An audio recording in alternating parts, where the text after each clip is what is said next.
They say opportunity doesn't always knock.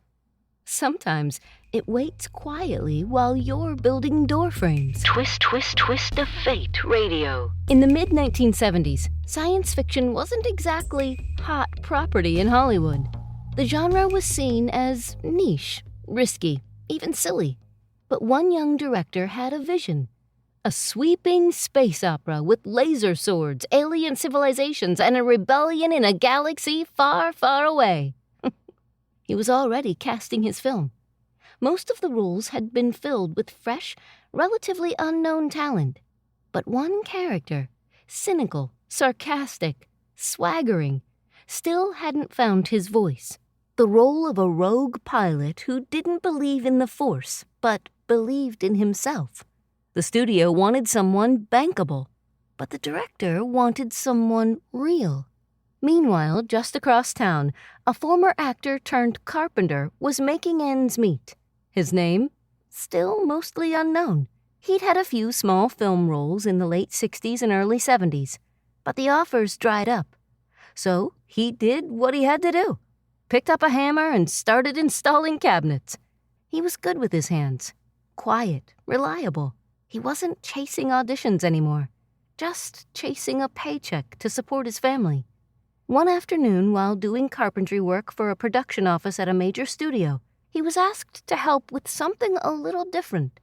They needed someone to read lines opposite actors auditioning for the new sci-fi film. The director, who remembered the carpenter from a small part in one of his earlier films, thought he might be the right energy for the cold reads. So, dusty from drywall and still wearing his work boots, the carpenter sat in. He wasn't there to impress anyone. He wasn't trying to land a role. He was just helping out. But from the moment he opened his mouth, everything changed. The way he delivered the lines, cool, off the cuff, just enough attitude. It wasn't forced. It wasn't polished. It was exactly what the director had been searching for. As actor after actor came through the door to read for the role of Luke Skywalker, this unassuming carpenter read opposite them. Sarcastic, grounded, believable.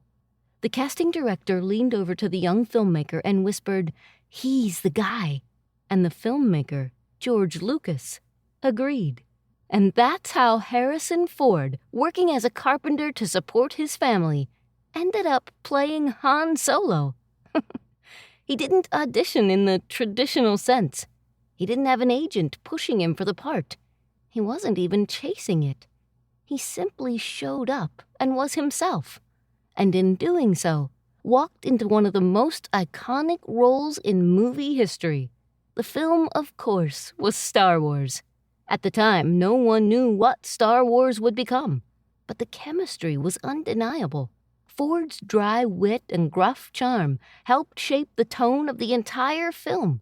His performance balanced the idealism of Luke and the wisdom of Obi-Wan with a grounded, relatable voice. Audiences loved it, and Harrison Ford wasn't just a one-hit wonder. That chance moment launched a legendary career. He'd go on to star as Indiana Jones, Rick Deckard in Blade Runner, and even the President in Air Force One. One accidental audition, one dusty afternoon, one twist of fate. Because had the doorframe not been crooked that day, had the production not needed a quick favor, had Harrison Ford been too busy to stop by, we might never have heard the words, "I got a bad feeling about this." Sometimes, fate doesn't announce itself. It just needs someone to read a few lines while holding a hammer. This has been Twist of Fate Radio. I'm Angela Clark. Until next time, remember, sometimes the smallest choices lead to the biggest consequences. Want to explore more stories like this? Visit twistoffateradio.com. There you can read more details about this story and others like it. Plus, you can submit your own Twist of Fate story to be considered for a future episode. You never know what twist of fate is coming next.